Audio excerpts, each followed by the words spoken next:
on camera. Today is February 24th, 2017, and my name is Tony Hilliard.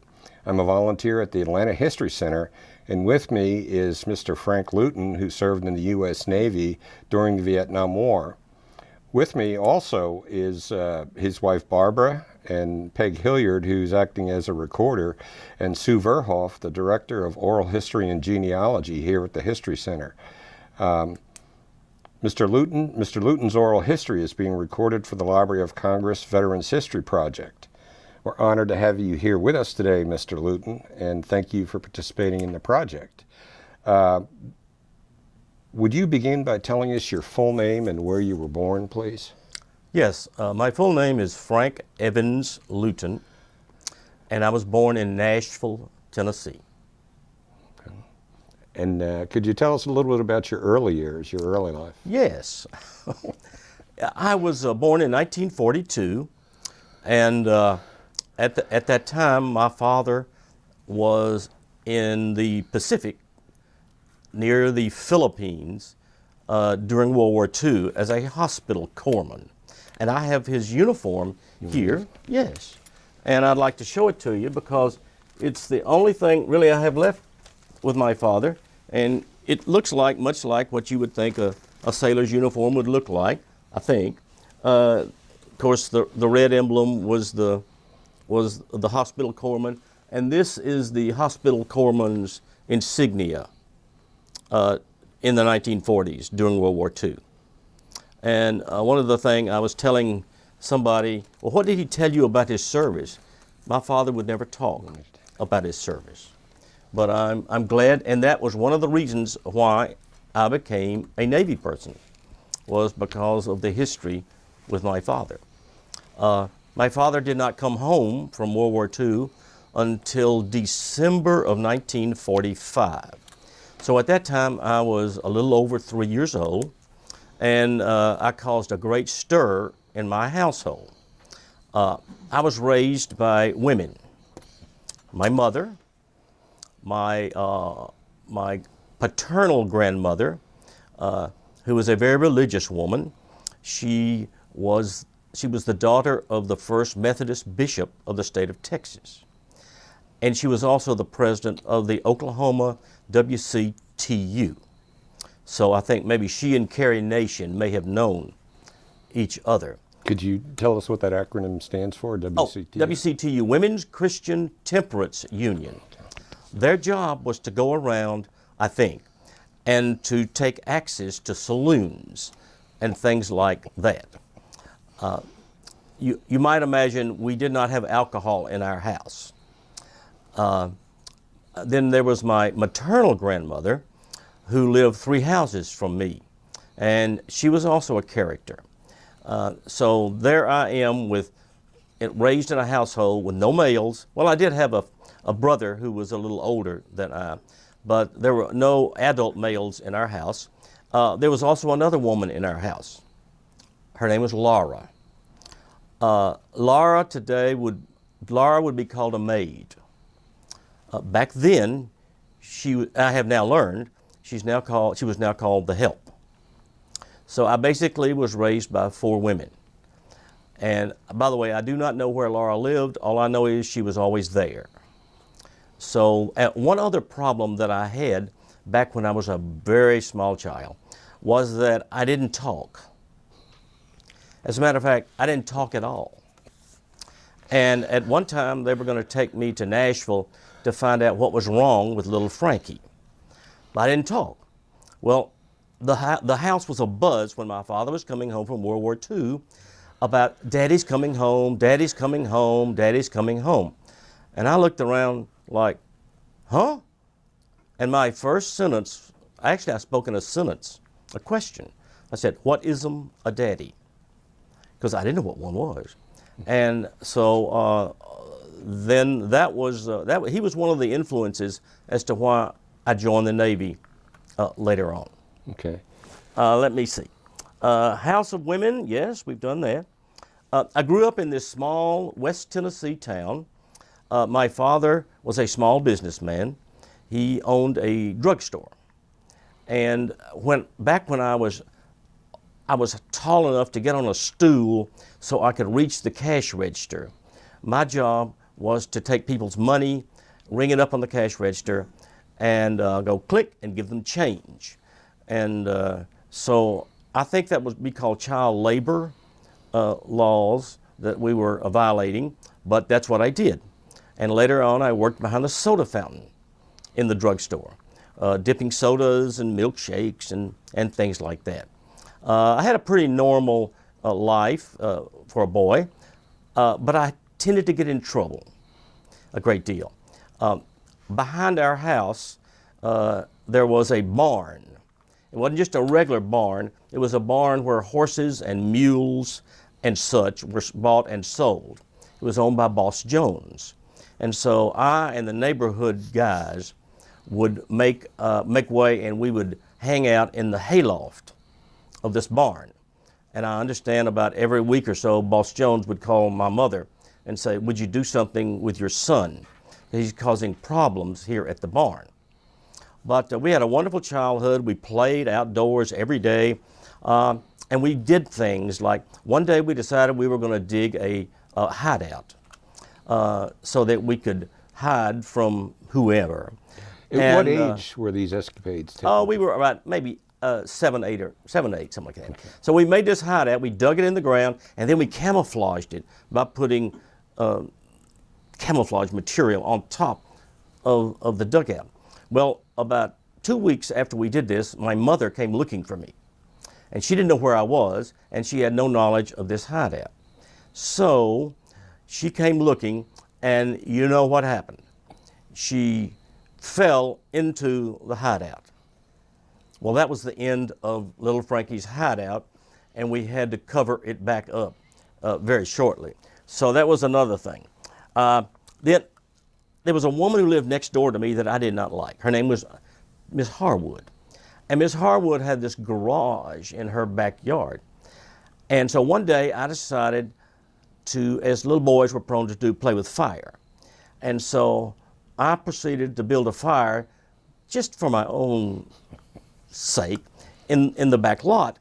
Well, unfortunately, the wind came up and it blew the fire, and we burned down Mrs. Harwood's garage. While all that was going on, I decided I'd better escape. But my brother saw me and told on me, and that was a very sad incident in my life. Seems like I also disliked other women in the neighborhood. Miss Fitzgerald, I didn't like Miss Fitzgerald. So one day, Frankie decided that Miss Fitzgerald needed her front porch egged. And so I went into the refrigerator and picked up all these eggs and proceeded to go over and throw eggs at Miss Fitzgerald's front porch. I didn't know Miss Fitzgerald was home. She was home, and she saw me. And she called my mother.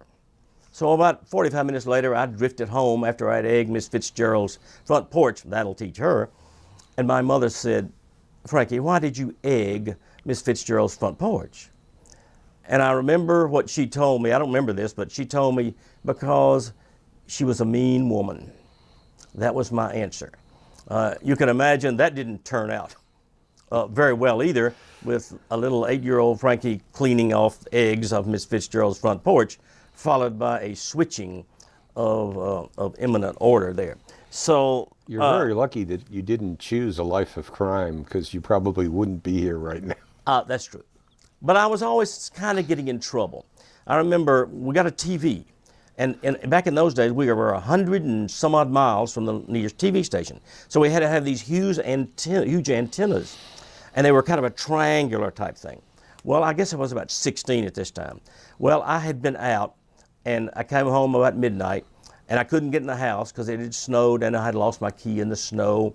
And I said, how can I get in the house without waking the house? Well, I decided to climb up the antenna.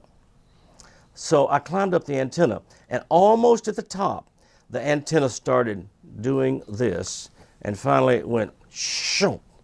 And so little Frankie, well, he wasn't exactly little at that time, went over with the antenna.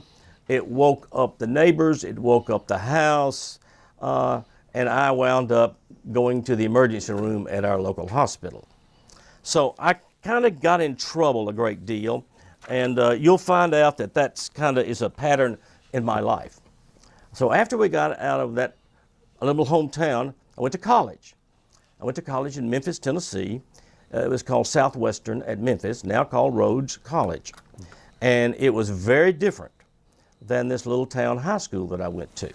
I had a lot of interesting experiences there.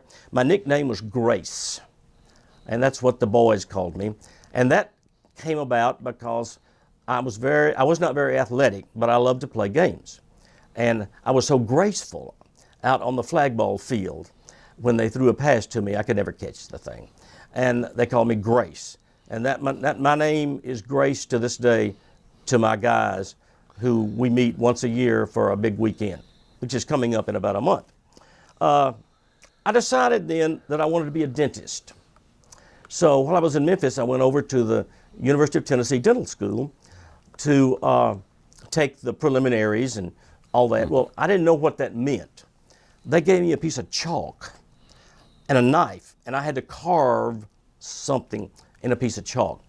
After about an hour, they came back in and took a look at it and said, "Son, this is not for you."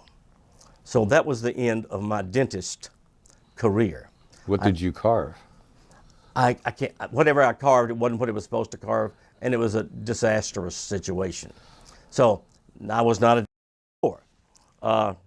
Now, all this in the early 60s, Vietnam was heating up. And was heating up, and of course, JFK was assassinated in '63, and that's when I was in college, and still Vietnam was heating up. And so in my senior year in college, I said, wonder what's going to happen to me after I graduate from college. You know, some of the guys were either married or going to get married. Nobody was married. Going to graduate school, trying to work in a sensitive industry or whatever it was so that you would not be drafted. Well, I said, "Frank, do you want to be drafted?" And I said, I'm not sure. I don't think so. So Christmas over my senior year, I went across the street to talk to Miss Wiley. Miss Wiley was the draft board lady. I explained to her my situation, and I said, "Miss Wiley, what do you think?" And she says, "Well, Frank, you are a candidate to be drafted, and you're going to be drafted. May I suggest you do something?" I said, "You mean like what? Like get married?" No. Like go to graduate school? No. No, like join. And so I started thinking about, well, what could I join that I would like, or that I would want to join? And since my father was in the Navy, I asked him, I said, "What if you thought if your youngest son became a sailor?" And he said, "Great, let's be a sailor." So when I got back to Memphis in January, I went down to the Navy enlistment office, and I said, "I want to join up." And so they asked me a bunch of questions and all that, and they said, "We have a slot at the U.S. Navy Supply Corps that we think would fit you well." I said, "Explain that to me." "Well, you're kind of the business person on board ship. You kind of run things, like you pay the crew, you keep up with supplies, you run the mess, which is of course the dining hall, and that sort of thing." I said, "Well, that sounds like something I'm interested in." And so I put my name on the dotted line, and in September of that year, I trotted off to Newport, Rhode Island, to U.S. Officer Candidate School in Newport. Well, now, remember, I grew up in a little small West Tennessee town, and Newport was a foreign country to me. And so when we got up there, one of the first things I learned was standing watch. I have no clue what we were standing watch for, but we were standing watch. I guess it was to get us used to doing that. And I do remember that my only recollection there was standing watch overlooking Narragansett Bay. I guess that's the body of water that comes up into Newport. I'm not totally sure. And it was terribly chilly. Well, actually, it was cold. And I remember that little episode. But I don't remember. Another piece of episode from Navy Officer Candidate School was the Viking Hotel. Now, the Viking Hotel was the hotel in Newport, where when you finally got to go out on liberty, everybody would traipse to the Viking Hotel, because that's where the girls from Fall River, Massachusetts, textile factories would drift down into the Viking Hotel to meet up with these boys who were college graduates, and they were desperate for anything, the boys were. And I remember when an officer and a gentleman came out, I said, I'm very familiar with that concept. So it was the Viking Hotel. Now, the only souvenir I have of the Navy LCS is after I was told that I indeed would be commissioned, that I went and bought me this hat at the Viking Hotel. And one of the things we learned, I always want to learn something no matter where I am. And I learned how to take off my hat. And the way we did this. Oh, well, let me try that again. Let's try that. Wait a minute. All right, you'll have to cut that out. No, you won't. Oh, wait. All right, never mind. I can take it off with one hand. I promise I could. Okay. All right. So after that, it was time to learn how to be a Navy Supply Corps officer. And so well, tell us a little bit more about the regiment up there at Newport. I don't remember much about it. I remember we marched everywhere. And the food was good because we were always hungry. And I do remember my roommate was a guy from Harvard. I always thought Harvard people were He was a regular guy.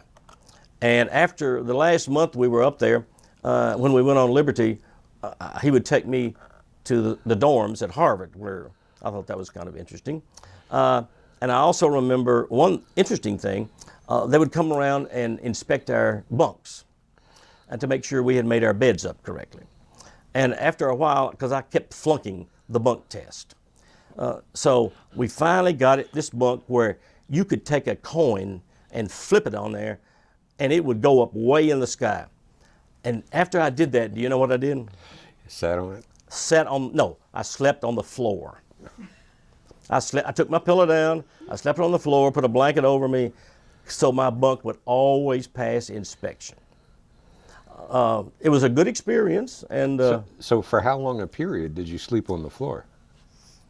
Probably a month. You have back problems? No.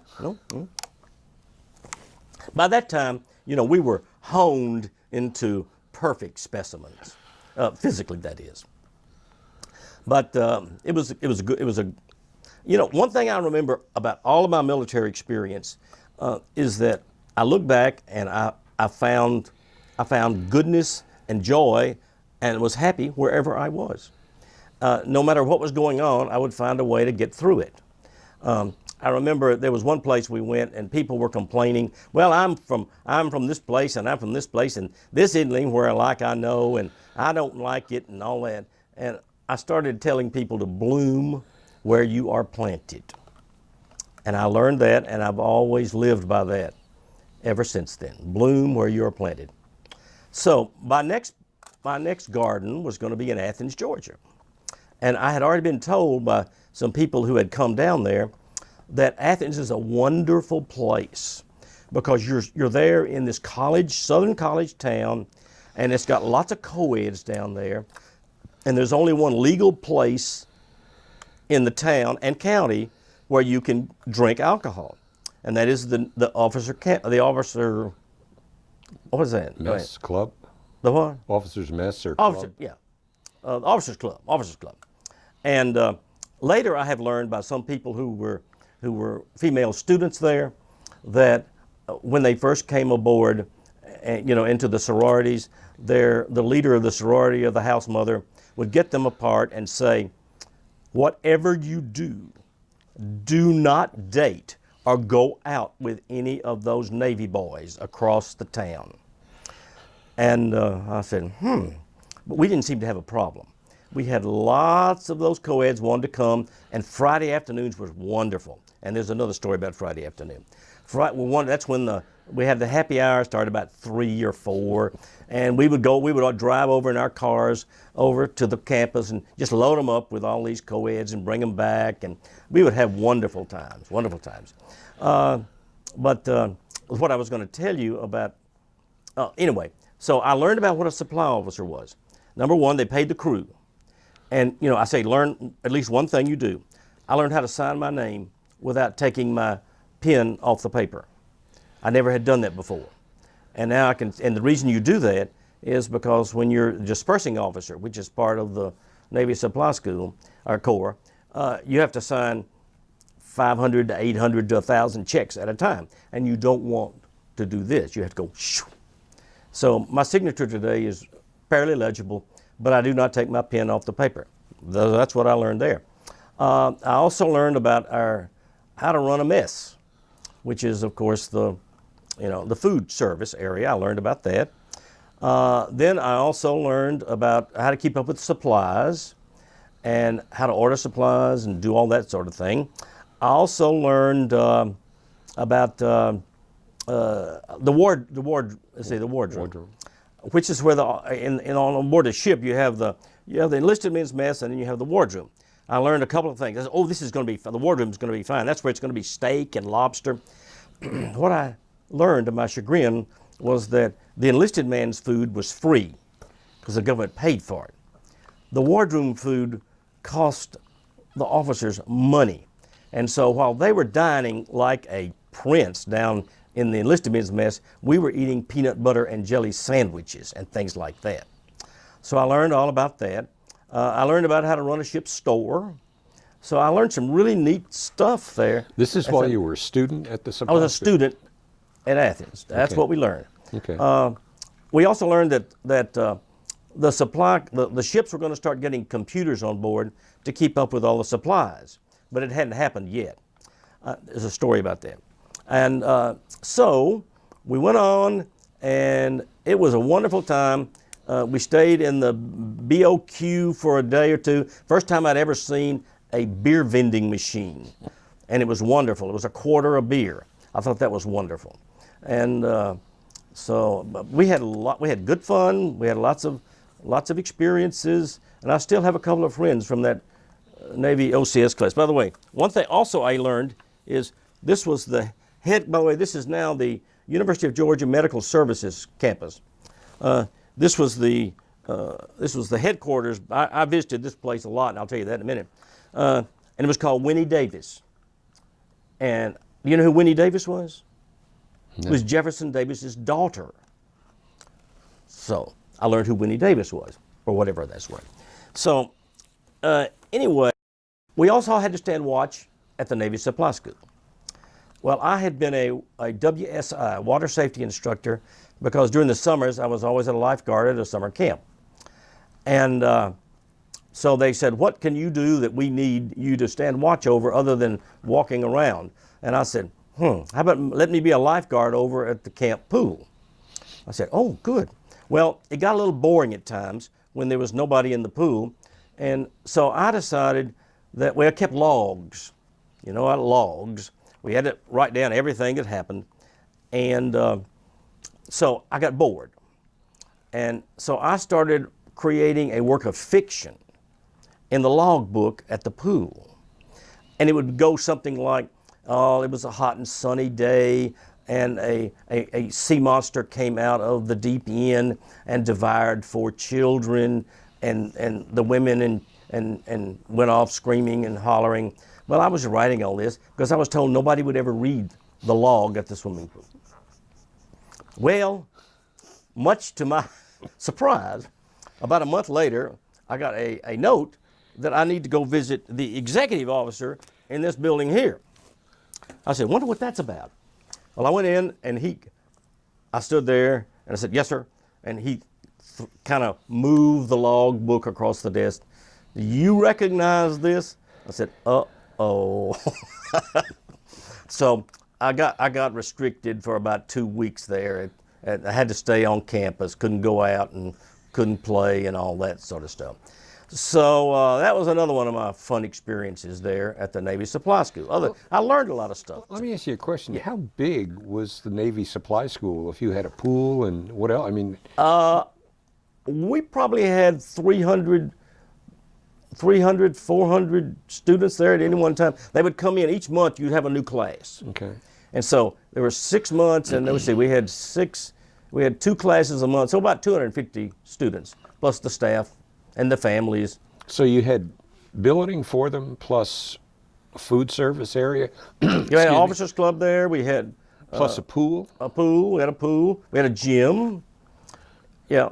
The campus used to be where the women students at the University of Georgia were not allowed to go to the main campus until they were a junior. So the freshman and sophomore women students at the University of Georgia, that's where they would go. It was called the normal school, I think it's what it's called, whatever that means. So this creates another interesting little story. It came time for us to decide, well, what are we going to do now that we've gone through almost a year of training at OCS in Newport and the supply school in Athens?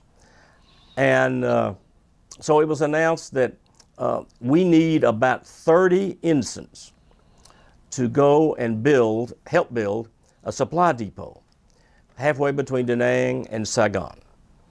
And so we all talked to each other, and there were about 62 of us, I think, 30 out of 62. And we decided that for whatever reason, if you were married, your name didn't get thrown in the pot. We said that. And so there were about nobody was married, so maybe there were 60 of us in the pot. And we all decided we would go over and load our cars up with co-eds from the university and come over there and throw a real big party and put all our names in a fishbowl. Up to that point in my life, I had never won anything, ever. Can you guess whose name was the first name drawn out of the fishbowl? Moi. And there I am. I proceeded to, maybe I need to drink more. So anyway, I don't know when I did this, but at that time, I was still madly in love with my college sweetheart, Barbara. And I said, I may never see Barbara again. So I think I'm going to call Barbara's mama and say, would you send her down to Athens so I could be with her, for a while. And I think there was lots of unsettling talk in Barbara's household about this. My mother-in-law, I married Barbara. My mother-in-law has never, to this day, she's still alive, she's 91. She's still alive, swears that I just made that up. That didn't really happen, but it was true. So I remember we started, the 30 of us who were drawn, we started going into a separate way. Up to this point, I had never shot a weapon in my life. We didn't have any weapons in our house, but we were told we would be carrying pistols when we were over in Vietnam, and we needed to learn how to shoot them. And so we went out on the practice range and learned how to shot them, clean them, and all that. And we got our plague shots and all that. And then about a week before we were to ship off for the West Coast, we were all called into the room, and the XO came in and said, "Boys, I have very sad news to report. All your orders have been canceled because the Viet Cong has overrun the site where we were going to do this, and we've changed our mind." And so we looked at each other and said, so what do we do now? Well, we don't know what to do with you, but we got the folks in Washington trying to figure out where you need to be. And so we hung around Athens with nothing to do, and we'd graduated by that time, with nothing to do but to entertain the ladies over at the university and figure out what was going to happen. Well, as it happened, I was given an assignment to be one of the supply officers on a submarine tender. It was AS-16, the Happy Howard W. Gilmore.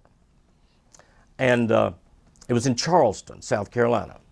I'd never been to Charleston, heard a lot about Charleston, but went over there and once again, I had a fantastic time. I learned a lot of stuff. I made friends. It was a good experience. I remember I got on board the tender. It was in the shipyard in Portsmouth. And the first thing we did was to go down to Guantanamo. That's where you spend about a month down there, and you do maneuvers to make sure everything's working correctly. And so we went down to Guantanamo Bay, and I had a little experience down there that was kind of, my pattern of getting in trouble continued.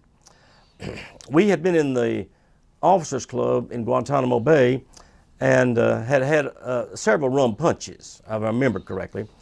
And we were going back to the ship. And so the captain's gig would come over and pick us up at the dock down there and take us back to the ship. Well, while we were down there waiting for the gig to come, I looked up and there was a coconut tree, and there were some coconuts that were about 18 feet off the ground. And at that time, I was dating this girl in Charleston, whose name was Dora. And I said, I'll bet Dora would love to have a fresh coconut. And John, who was with me, well, why don't you go up that tree and get your coconut, Frank? I said, sound like a good idea to me. I was pretty fit at the time. Maybe I was 23, something like that. And I remembered the movies. You would see the natives climbing up the coconut tree with their feet and their arms. So I got all the way up there, and I had my legs wrapped around the trunk of the tree. And I started pulling on the coconut. It wouldn't come down. I pulled a little harder, wouldn't come down. My friend John, who was a dentist at the bottom, said, Frank, you've got to put all your weight on the coconut. Then it will come down. It made sense. I don't know why it made sense. It was the rum. But I did put all my weight on the coconut, which means I had to unwrap my legs from around the tree trunk. And guess what? It came down. And I came down with it. Hit my head on the dock, knocked myself unconscious. And it is said that they hauled me back to the Gilmore in the captain's gig, lying prone, and the next thing I knew, I was seeing the doctor on board ship, and I was in sick bay. I didn't wake up until the next morning. When I woke up, you know who was there staring at me? The executive officer of the ship. Ensign Luton, when you get out of sick bay, you are to report to my office. I said, I've heard that before. So I went to his office and I explained to him what I was trying to do, and he was not sympathetic at all.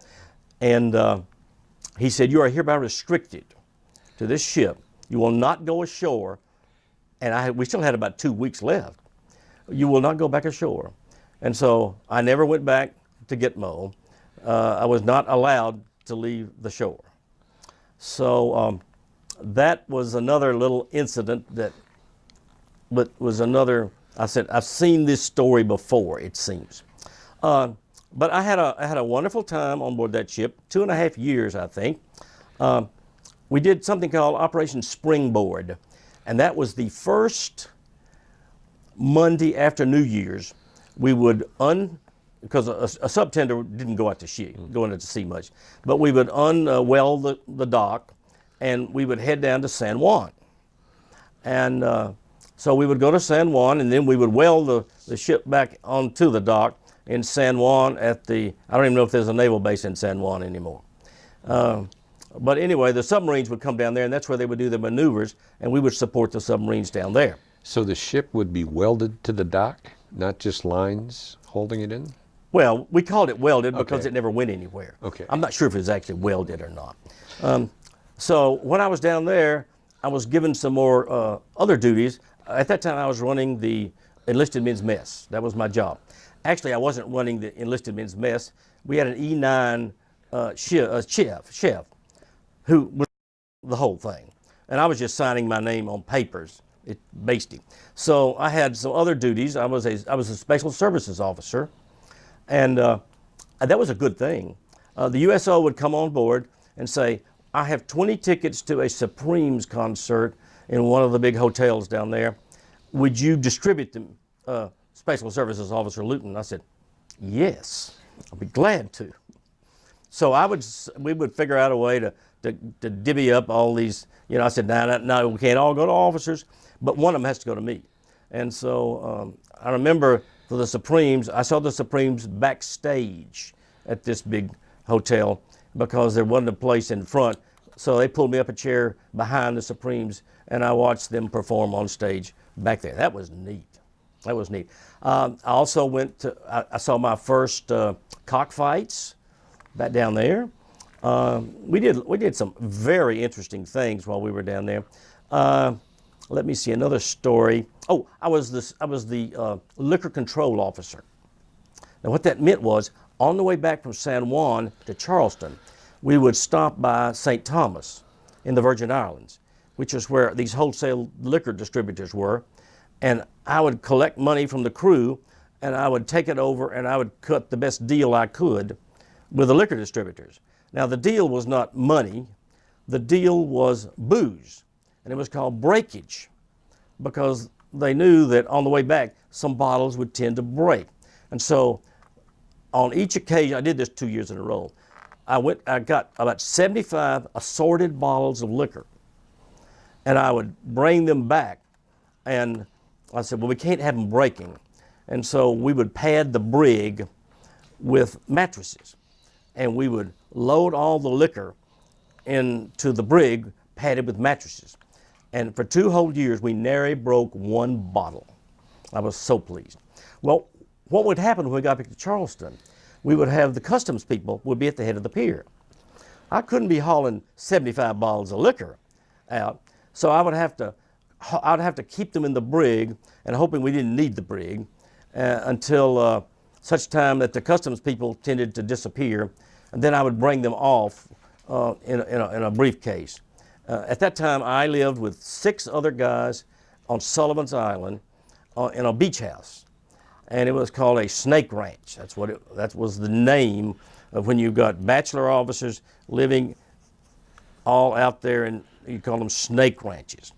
I'm not sure I knew why. I think I know, but I'm not going to mention that.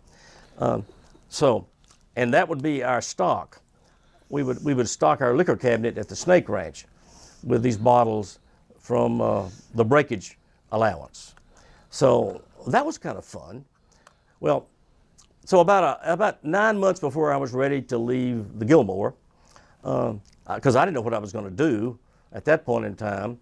So this was 2 years into your service? Yeah, about 2 years after I left the supply school. And how long was your period of service? The whole time was about 5 years and almost 5.5 years. Okay.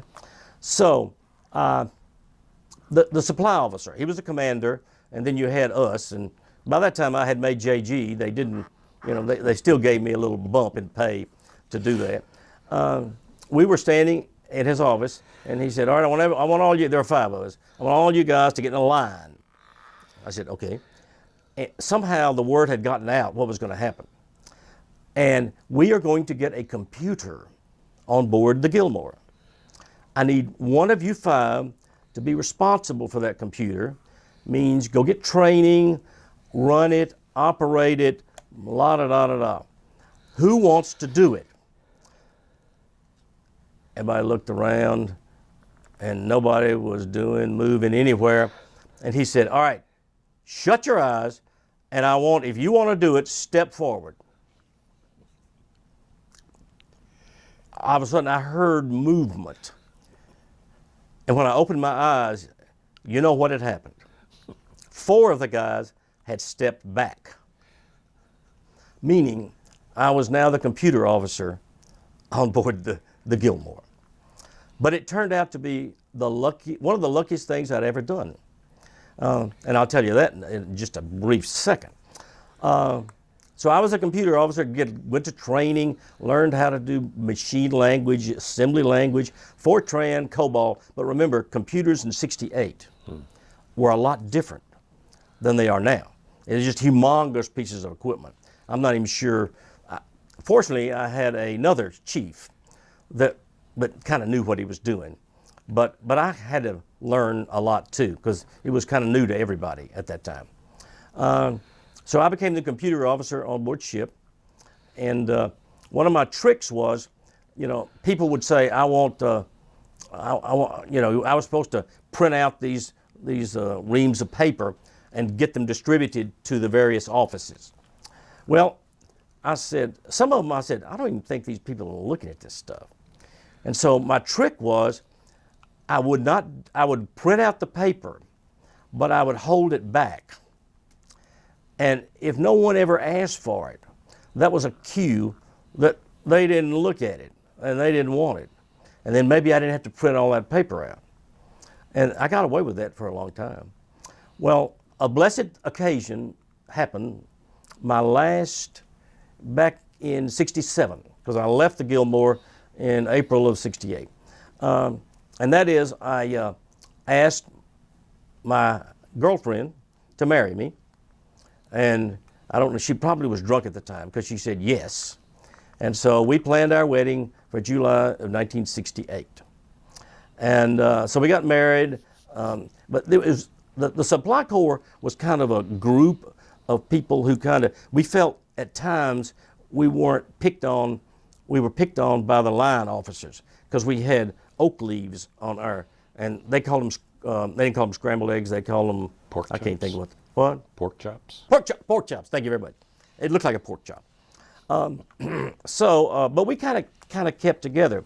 And as I was thinking, I ain't got no money, so I married Barbara. Now, where am I going to go for the honeymoon? And somebody said, look, the Supply Corps Officers Association, we have these guys scattered around. And there's one guy, he owned a hotel down in Fort Lauderdale, and he would charge us $5 a night. And I said, ooh, I believe I can afford that. So we spent about 10 days down in Fort Lauderdale after the wedding, and I think the bill after taxes came to $60-something. And I said, this is good. This is good. So there were many advantages to being in the Supply Corps in the Navy. So after I had become, so I had to decide what I was going to do. Was I going to get out, because my term that I had signed up, or do I want to re-up, or what I want to do? And I said, well, I don't know what I want to do. And I got this phone call and said, Frank, we would like, this was the guy who taught me programming. And he had become the head computer technology guru at the Navy School. And he said, if you'll extend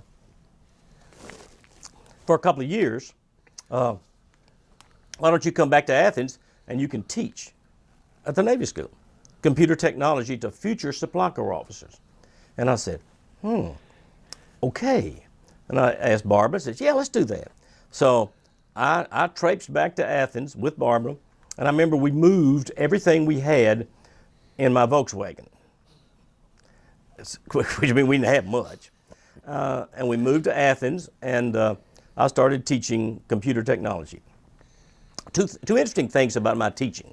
Nobody taught me how to teach. I kind of got that just because of my personality or whoever I was or whatever. And two things. The very first night before I was to teach my first lesson, by the way, I didn't know what I was teaching. You understand?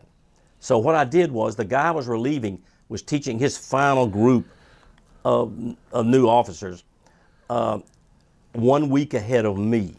So I would go sit in the back of the room and I would observe and listen, and then the next week, that's what I would teach. But when I was preparing my lesson was the night that Martin Luther King was assassinated. So it was kind of an unsettling time when I started my first teaching experience.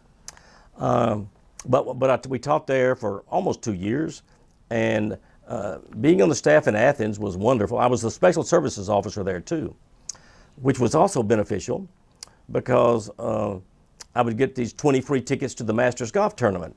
And I said, I've never been to the Masters Golf Tournament. So we had to distribute them, and of course, two of them had to go to Barbara and I for 2 years. So that was a kind of a fun thing.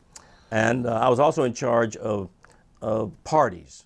We would have parties for the whole school. And my job was to go find places to have parties, hire the bands, and that was a lot of fun too. So I got to do that, and I got to teach, and living with other people your age. You're in the Navy, you had the O Club there. We even had a liquor store on campus, plus an exchange. It was the camaraderie was fun. We learned how to. Everybody learned how to cook. That's where I started telling people to bloom where you had planted, bloom where you're planted. And then it came time. By the way, during that time, the Navy decided that all the members of the staff there, they wanted to give us the graduate record exam, which was you had to take this before you would go to any graduate school. I still didn't have a clue what I wanted to do with my life. And so we were all huddled in a room and took it, and they said, well, you did real well. By that time, I was a full lieutenant. You did real well. And I said, well, what does that mean? And they said, well, you can't go to graduate school yet because you have not been an arduous sea duty.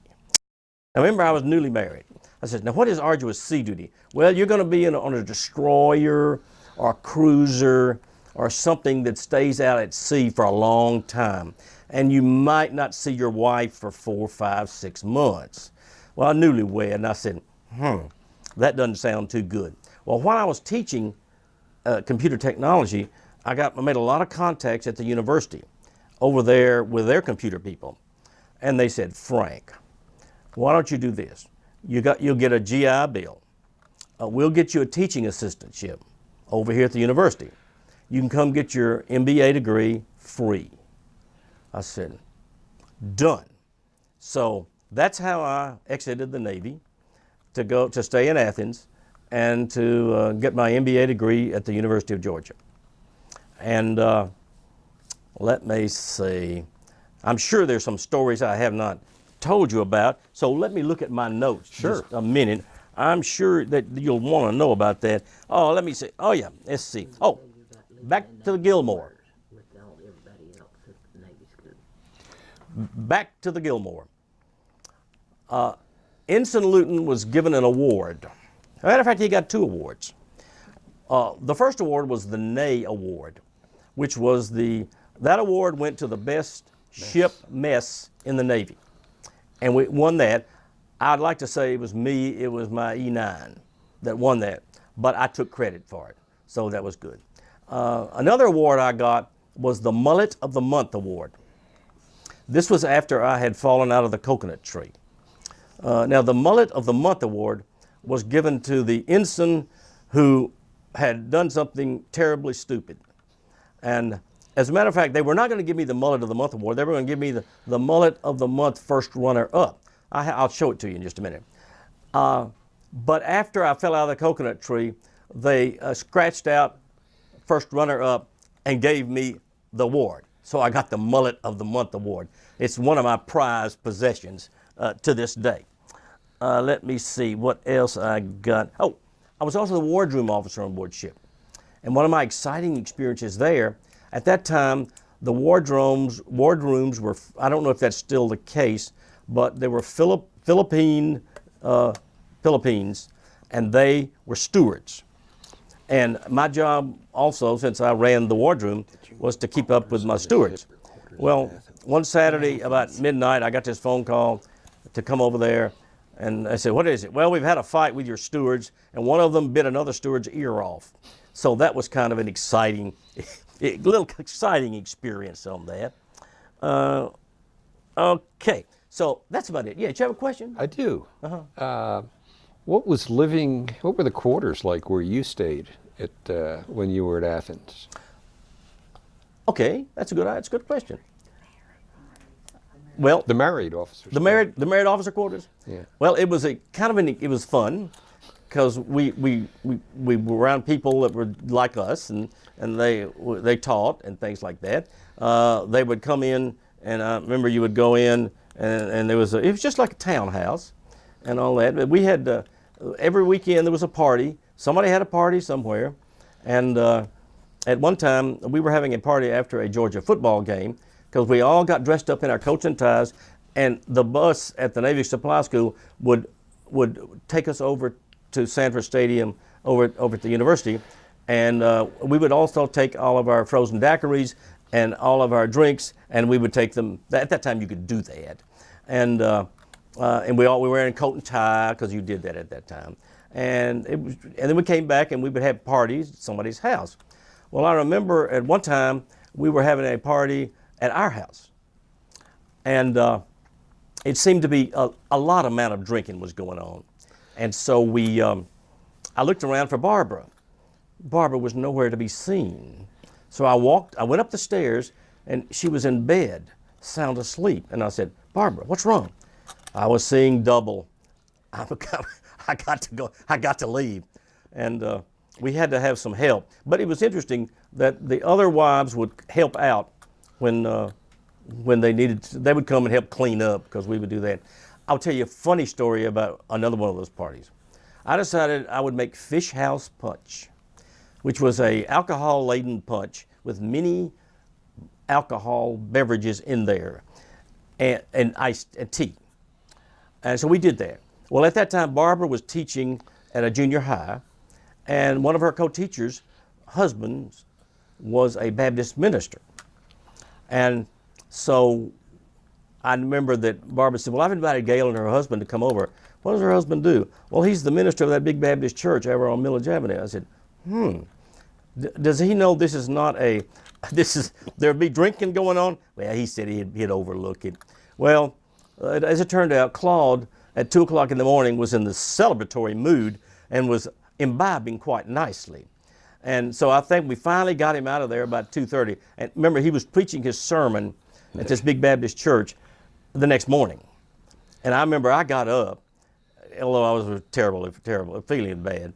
And I got up and she said, where are you going? I got to go see if he can actually preach. And it was one of the best sermons I've ever heard him preach. Then he went home and went to bed, I think. So, but that was all a good experience. And Well, tell us a little bit about life after the Navy. Oh, life after the Navy. Well, let me see. After the Navy, then I got my MBA degree, and then I remember saying, now, what do I do now? Do I really have to go to work? Because I had never worked in my life. I was 29 years old, and I never worked. Although I was in the Navy for 5.5 years, I never worked in the Navy. I was always having a good time and doing what I was supposed to do, and occasionally getting in trouble, you know. So I said, what the heck am I going to do? So they would send recruiters over, businesses would. And so I and about 4 others, we signed on to go to work for Southern Bell. And so I went to work for Southern Bell as soon as I got out of the Georgia in the summer of '71. And again, I had a good time in Southern Bell. And I guess one of the reasons that I had a good time was that, and this has kind of been a pattern with me, I never stick around very much long in any job. I'm moving around a lot. And Southern Bell would let me, well, I was the manager of the business office in Columbus, then I went into operations, and I was in marketing, and then I was in LaGrange, and then I was doing this, and then I was doing that, and then I was in training, and I was doing this, and I was doing that. So I hopped around a great deal, and even ran some some companies that were in the enterprise area of companies, and which means they were non-regulated, and we would exist or we didn't exist based on what we could do. I did that, and then I stayed there for about 25 years, and then things were a lot different in the mid-90s, and so I remember they wanted me to go to Miami because they were doing away with my job. And I said, Miami? I said, yeah. I said, I don't think I want to go to Miami. I was going to be the head comptroller for the state of Florida. I said, no, that job in Miami just doesn't mix. So they said, all right, we'll fly you to Lisle, Illinois, which is a suburb of Chicago, which is where AT&T at the time had a big training center. I went up there. I liked it. I liked the job. Lisle, Illinois. So on the way back, because I told them I'd taken the job, on the way back, I said, I'm not going to do this. And so I got back, got on a payphone. We had payphones back then. And I called the person in Lisle and said, I know I told you I'm coming, but I'm not. Thank you very much. And then the next Monday I went into my boss's office, and she said, "Hey, great, I understand you're going to Lyle." I said, "I turned that down." She went crazy at that time. "Well, we don't have another job for you." I said, "Give me a deal." And so I got a 1-year salary bump, and I could retire as if I had 30 years in. And I said, "I'll take it." So I remember I went home and told Barbara, and she said, "What are we going to do for money?" I said, "I don't know, but we'll figure out something." So by that time, I had also moved into some other areas. I had become a stand-up comic, and I had performed at the Punchline over in Sandy Springs. I had made about 200 to 250 public speeches, done that. One thing about that, everybody said, "You make a lot of money doing that." And what I realized that maybe 0.5% of the people make any money doing public speeches. The rest of them don't. So that didn't work out. And so I went up to a conference up in Buffalo, New York, and I met this guy from Texas. He said, "Why don't you come work with me?" What do we do? Well, we teach, it's a school for innovators. We teach business people how to be innovators. I said, where do we do this? Well, we do this in Estes Park, Colorado, and we incorporate rock climbing into the classroom. I said, that sounds like fun. I don't think I want to go rock climbing. Oh, you do. So I started rock climbing in my mid-50s, and I found out it was very exhilarating, and I loved it. And then about 5 years later, about 3 or 4 years later, I went into partnership with a guy from Detroit, another guy from Long Island, and a woman from Canton, Ohio. And we formed a company called Vertex Innovation. And we ran that for about 14 years, and we made good money at that. And it was basically doing consulting work and getting organizations that were failing or thought they would fail, how to be innovative and not fail. So we did that. And then, and that's pretty much my work life. And then I finally quit in 2012, I think, maybe 2013. I didn't have anything to do. And that's when I said, this is not good. I got depressed. I had nothing to do. And so I said, well, I got to find something to do. I remember at that time I was trying to work out at the Decatur YMCA. So I went there and asked the lady who ran the place. I said, "Okay, Jan, I need to work here at the front desk. Can I volunteer to do that?" She said, "No." I said, "Okay." So about a week later, she said, "We're ready for you, Frank." I said, "What do you mean you're ready for me?" I thought you said I couldn't do it. "You can't be a volunteer. We have to hire you as an employee." I said, "I'm willing to give you my time and do what you want me to do and not cost you a penny, and you want to pay me money." Now, that kind of goes against all of my life thus far. And she said, "That's true." I said, "Would you could tell me why?" She said, "Yes, because if we don't like you, it's much easier to fire you if you're an employee than if you're a volunteer." I said, "I see." So ever since then, I have now been working at the front desk as an employee at the Decatur Y. I work about anywhere from 12 to 15 hours a week. I also do volunteer work at Friends of Disabled Adults and Children, which is it's called FODAC. They provide mobility devices for people who can't afford them out in Stone Mountain Industrial Park. And I have now started volunteering here at the Atlanta History Center. And all of that keeps me pretty busy, and I stay out of my wife's hair. Oh, one other thing. I've always been active and done things. So I also needed something else to do. And so I am now a member of the Tucker Community Council, which is where the developers who want to do anything in the new city of Tucker, this is their first input into the public arena when they come before us with their projects. And I also am a member of the Tucker Civic Association, which is kind of a conglomerate of all the organizations in the city of Tucker. So I do that as well. And that's pretty much. Well, tell us a little bit about your family. My family, that's good. You've heard about Barbara. Yes, I have. Yes. Well, the next thing about my family is, first of all, we have dogs. We've always had dogs. Always had dogs. And we still have dogs.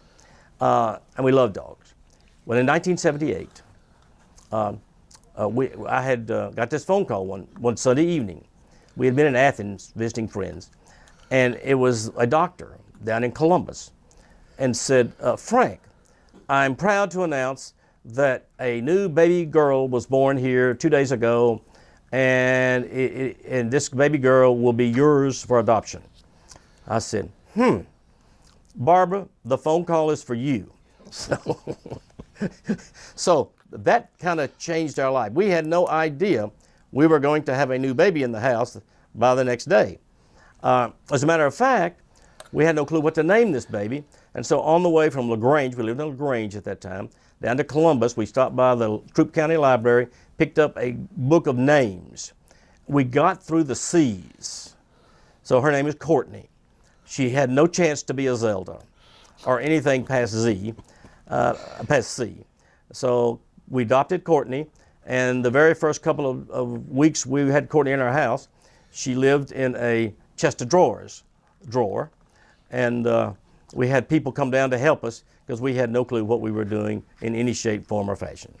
So we adopted Courtney in '78, and Courtney is now 39, and let's see, she got married in 2001. Interesting story about her marriage. It was the Saturday after 9/11. And the wedding was that Saturday, and all of a sudden people were calling us because there were no airline flights. We can't come because we can't get an air flight. I said, well, that's not good. But all these people were also calling and saying, we can't go. And so it all evened out. So we basically had the same number of people come to the wedding that we would have had, just a different mix. And so they got married in 2001, and Ryan, the granddaughter, showed up in 2006, and she's now 11. They live in Covington, Georgia, and we see them pretty regularly because it's not too far. It's about 40 minutes from our house out to Covington, and so that's our family. Okay. Let me go back to service questions. Okay. While you were finishing up at the supply school in Georgia in the 70s. Teaching, yeah. Yes. Uh-huh. That was kind of a period of unrest in the country about Vietnam. Did you have any experiences along those lines? It's interesting. There was no, Athens was a pretty non-violent, I don't know how to say this, but Athens was a southern town, and it was we had nothing going on in Athens. However, after I went to the university, there were some incidences going on. Of course, the only incident that I remember was the streakers, because that happened about that time. So we had no. I will tell you one thing about going back to when I was at Southwestern in Memphis, Rhodes College. Everybody was trying to figure out what they wanted to do. Some of them joined the Peace Corps. Some of them went into the military, like I did. And my roommate decided he didn't want to do any of that. He was going to be a conscientious objector. Well, he lived in Mississippi County, Missouri, which is in the Boot Hill of Missouri. He was the first, and maybe the last, conscientious objector in that county. And it is said that it took his dad 5 years to get over the blows that they experienced because of his conscientious objectors. But we never had any conflicts, even though I was in the military. And we're still friends today. I still see him at least once a year. And but we never had many problems with that. Okay. There was some incidences I remember at the university. Of course, at that time, I had let my hair grow long, but I was not too long. Not too long. Okay. I was trying to rebel a little bit, I guess. Let me ask you a question about your father. I thought it was interesting. Did the family get letters from him? I mean, I know he didn't talk about it much, but I do not recall. Of course, I was, from 42 to 45, I was just 1, 2, and 3 years old. So I don't know if he got letters or not. I don't know if they got letters or not.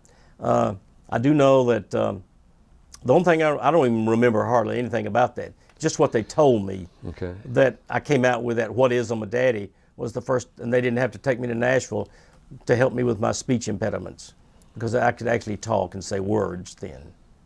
But at that time, his mother was living with us, and a lot of the guys were coming home from the town was called Union City, Tennessee, up in the upper northwest corner of the state. Do you know if he served on a ship or? He did not. Okay. He was on ships, transporting and all that, and he was in a facility in the Philippines. That's all I remember. Barbara, would you like to make any comments? Or make any? You can speak. Oh, can I speak? My dad was on a ship. Okay. We both had. Yeah, both our dads were in the military during World War II, and he was definitely on the ship. Okay. Her dad was. Okay. His ship went into Hiroshima after After the that. bomb. Well, do you have anything you would like Frank to expound on, or do you have any specific? No, I think he's Covered it all? as much as Okay. I have. Do you have anything? Okay. Well, wait. Let me see if there's anything else. I want to show you something too. Let me see. No. All right. I want to show you this little thing over here. Let me go get it. Watch your cord. Oh, would you go get that I'll get it. that thing here, and I'll show it to you. And one thing I definitely want you to see is the Mullet of the Month Award.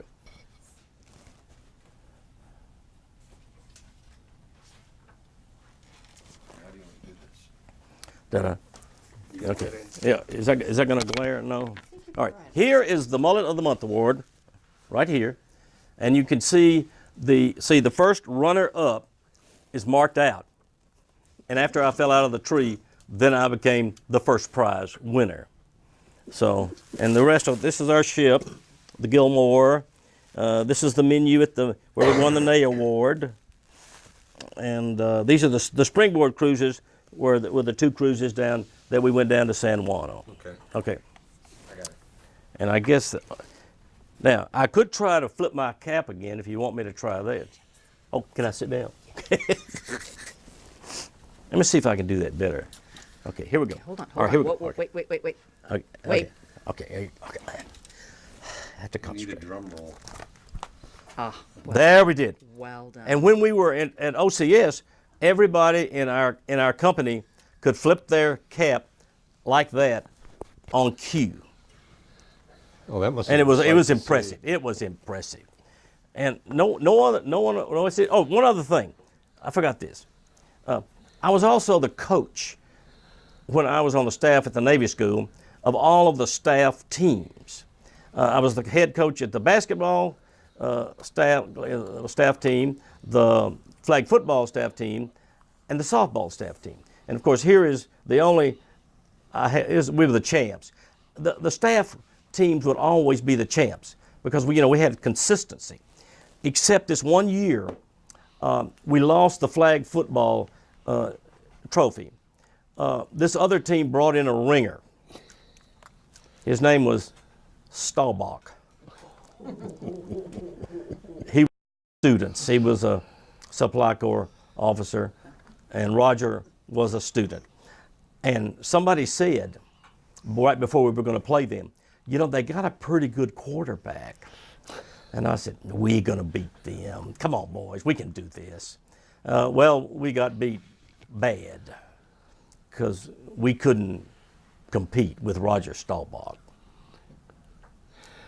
Just as we always offer our veteran the opportunity to just make editorial comments or just talk about any final comments that I'd like to make. State of the world or whatever. One of the things that my father taught me, of course, he ran a drugstore in a small town. And I remember one time, it was probably 1952, when Adlai Stevenson and Dwight Eisenhower were running, I guess, for the presidency. And I remember that at that time, our little town had about 8,000 people in it. There were 7,999 Democrats, 1 Republican. And so I asked my father, "Did you vote?" "Yes, Frank, I voted." "Who did you vote for?" "Well, Frank, let me tell you this. When you run a small business in a small town, the best way to lose customers and to go out of business is to start telling people who you voted for and to make political statements." And I remember that that has kind of held me, and I remember that, and I said, And I have noticed that in today's world, of course, I work over at the YMCA in Decatur, and there are a lot of people over there that are mightily upset about who won the presidential election. And they keep asking me, "Well, what do you think, Frank? Who'd you vote for?" And you know what I tell them? I tell them the story about my father. And the lady who runs the Y says, "Frank, thank you. We don't need any political statements being made from behind the front desk." And I said, "Well, I don't make political statements at all, because I have found out," and one of the things I learned growing up was there's still 3 things that you don't talk about in pleasant company: sex, politics, and religion. Although in Union City, religion was okay because everybody was the same religion anyway. It was not exactly the same. And you definitely didn't talk about sex back then, you know. And you didn't talk about politics. But I found out down here in where I live, there are 4 things you don't talk about in polite company, pleasant company: sex, politics, religion, and college football. And that's about it. And so I observe, I keep up, I read, I know what's going on. Much of things that go on I like. Some of the things that go on I don't like. I realize that at age 74, I'm having a harder and harder time identifying with a lot of things that happen and that go on. And they're going to look at me and say, "You old man, you don't know what you're talking about." And so I kind of decide my sanity is much better than trying to get into arguments. I have learned there is a way to get out when somebody comes at you and it's a statement that you either violently disagree with, that I don't say I disagree with you or violently disagree with you or anything. I say, "Well, tell me more about that." In other words, I don't talk. I let them start talking, and usually they talk themselves into a hole, and then I say, "Okay, thank you," and walk off. But this "tell me more about that" has gotten me, I use that a lot. Okay. Well, let me thank you for participating in the Veterans History Project, and thank you for your service. We really enjoyed hearing your story. Well, thank you. Everybody's got a story. Yes, they do. And I didn't realize that I really had a story to tell until the last time I was sitting back there, and that I said, "Well, you know, I'd like to tell my story." So maybe it's not as glamorous, but it was what I experienced. And I remember, "Bloom where you are planted." I plan to use that. Oh, yes, yes, okay. It's not copyrighted. Okay, no, it's not copyrighted. I think it's been used before. We're glad you came. Yeah. Thank you. Thank you, Steve.